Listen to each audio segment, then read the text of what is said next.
Bonjour, deuxième vidéo consacrée aux puissances d'exposants positifs, entiers positifs, dans une série d'automatismes destinés aux classes de seconde et de première, toujours sur la forme de QCM avec 4 questions.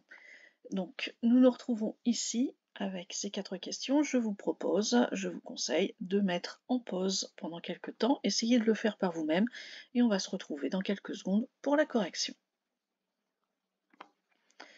Correction de la première question, on vous proposait 2 au cube. 2 au cube, c'est donc un 2 qui se répète 3 fois en multiplication, donc 2 fois 2 fois 2. 2 fois 2, 4 fois 2, 8.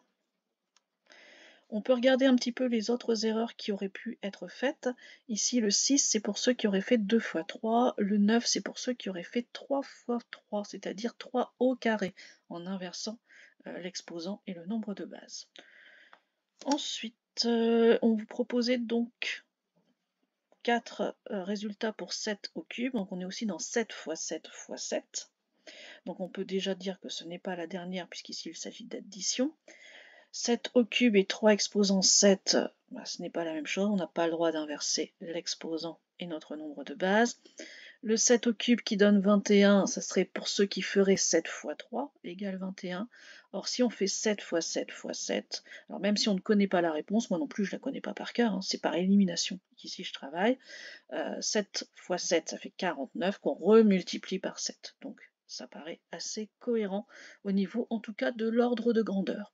On est à donc 7 au carré 49, on peut dire 50, 50 fois 7, on est dans les 350, un petit peu en dessous. Donc ça c'est tout à fait cohérent. Ensuite, on cherche aussi l'égalité incorrecte. Donc ici on cherche 4 au cube, donc 4 fois 4 fois 4. Donc celle-ci, elle est bonne. Ensuite, on peut aller calculer, ça nous permettra comme ça d'éliminer entre les 3 premières. 4 fois 4, 16, et en multipliant encore par 4, on arrive à 64. Donc on sait que la deuxième est bonne. Et 8 au carré, c'est 8 fois 8, ça donne aussi 64. Donc au final, 4 au cube ne peut pas être égal à 32. Et enfin, le nombre qui n'est pas égal non plus aux autres. Donc ici, 6 au cube, c'est 6 fois 6 fois 6.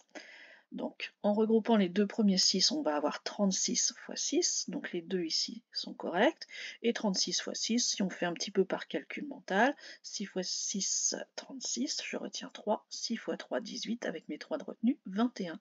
Donc on arrive au 216. Ici, quelle était l'erreur pour avoir ce développement-là? Ça, c'est 3 exposant 6 et non 6 exposant 3.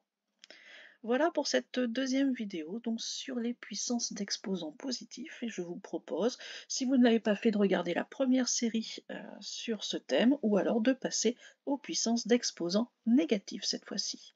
Au revoir.